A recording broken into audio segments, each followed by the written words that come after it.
Bom dia, eu sou William Freitas e hoje te deixo com uma frase dita por São Cipriano de Antioquia. A ruína não começa na queda, mas no desprezo contínuo pela verdade. Segundo o livro dos Reis, capítulo 17, registra um dos momentos mais dolorosos da história bíblica, a queda definitiva do reino de Israel. Este capítulo não descreve apenas um evento político, mas revela um processo espiritual longo, ignorado por gerações. O capítulo começa com o reinado de Oséias, conforme o versículo 1.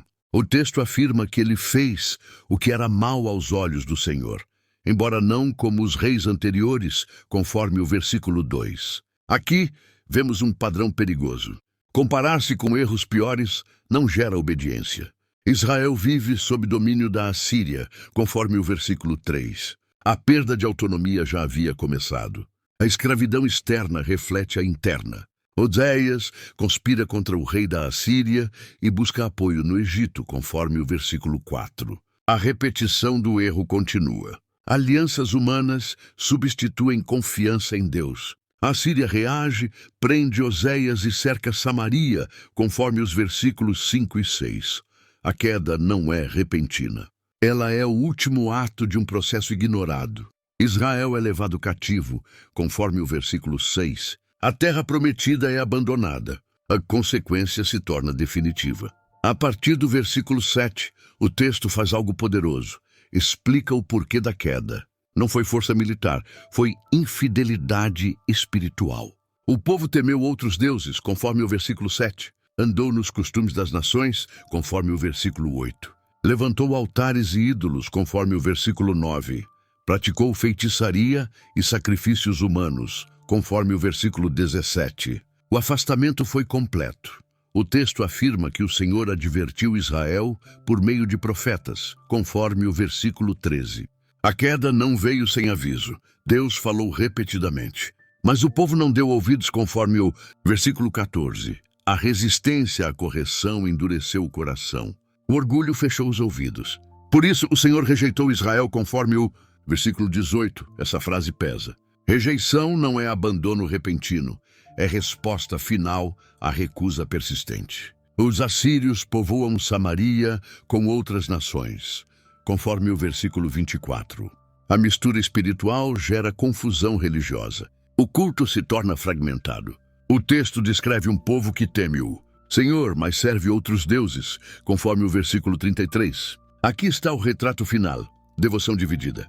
O capítulo termina afirmando que Israel não guardou a aliança do Senhor, conforme o versículo 34. A desobediência se tornou identidade. O fim confirma o caminho. Este capítulo fala profundamente sobre fé negligenciada.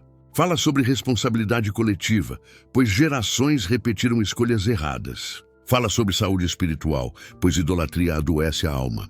Fala sobre honestidade, pois Deus não ignora a persistência no erro. Fala sobre livre-arbítrio, pois Israel escolheu não ouvir. Fala sobre não tratar advertências como exagero. Fala sobre interpretar sinais antes que se tornem sentença. E fala sobre Deus acima de tudo, pois Ele é paciente, mas justo. Segundo o livro dos Reis, capítulo 17, nos ensina verdades solenes. A queda é construída aos poucos. Advertências ignoradas se acumulam. A idolatria corrói a identidade. E o futuro é moldado pelas vozes que escolhemos ouvir. Senhor, nesta manhã eu me coloco diante de Ti com temor e humildade, reconhecendo que Tua palavra nos alerta antes que a queda se consuma. Fortalece minha fé para ouvir Tua voz enquanto ainda há tempo. Que eu não trate correção como exagero, nem advertência como ameaça. Dá-me responsabilidade espiritual para não repetir erros apenas porque se tornaram comuns. Que eu interrompa ciclos antes que se tornem ruína. Cuida da minha saúde espiritual, para que meu coração não se endureça com o passar do tempo. Que eu não normalize o afastamento gradual. Livra-me das tentações da idolatria moderna, da devoção dividida e da fé conveniente.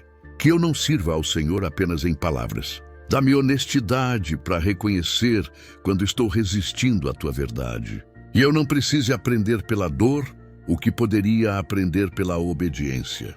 Ensina-me a interpretar sinais, alertas e chamados ao arrependimento. Que eu responda hoje, não depois. Guia meu livre-arbítrio. Que eu escolha fidelidade, mesmo quando a maioria escolhe o caminho fácil. Que minhas decisões moldem um futuro de permanência na tua presença. Que eu coloque Deus acima de tudo, acima da cultura, acima da pressão coletiva, acima das alianças humanas, acima da repetição do erro. Senhor, guarda-me de um coração endurecido.